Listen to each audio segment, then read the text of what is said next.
creating such bad things, এটা ଗୋଟେ ଜଘନ୍ୟ ଅପରାଧ। It is a very big criminal offense। ଆପଣଙ୍କର କର୍ମ ଅନୁଯାୟୀ ଆପଣ ଆପଣଙ୍କର ଫଳ ପାଇବେ।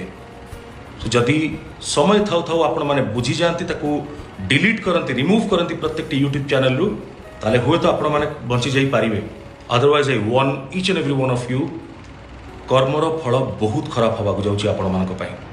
ଯେଉଁଭଳି ଖରାପ କର୍ମ ଆପଣମାନେ କରୁଛନ୍ତି, ସେ କର୍ମର ଫଳରୁ ଆପଣମାନଙ୍କୁ କେହି ବଞ୍ଚେଇ ପାରିବେ ନାହିଁ। ଜାଗୃତିଙ୍କ ନାଁରେ ଅପପ୍ରଚାରକୁ ନେଇ ମୁହଁ ଖୋଲିଛନ୍ତି ଅନୁଭବ। ତେବେ ଅନୁଭବ ୱାର୍ଣ୍ଣିଂ ଦେବା ସହିତ ଅନୁଭବ କହିଛନ୍ତି, ଯେତେବେଳେ ଗୋଟେ ପୁରୁଷ କାନ୍ଦେ ସେ ଲୁଚେଇ ଲୁଚେଇ କାନ୍ଦେ ଏବଂ ସେ ଯେତେବେଳେ କହିବାକୁ ଯାଏ କାହାକୁ, ତାହେଲେ ତାକୁ ପରିହାସ କରାଯାଏ ଏବଂ ସେ ଦୁଃଖକୁ କେହି ଦେଖିପାରନ୍ତିନି। ଦୁନିଆ ଲୋକ କେବଳ ପରିହାସର ପାତ୍ର ହିଁ କରନ୍ତି ଏବଂ ଆପଣମାନେ ସେଇଆ ହିଁ କରୁଛନ୍ତି। କିଛି ନ ଜାଣି ନ ଶୁଣି ନ ବୁଝି କାହାକୁ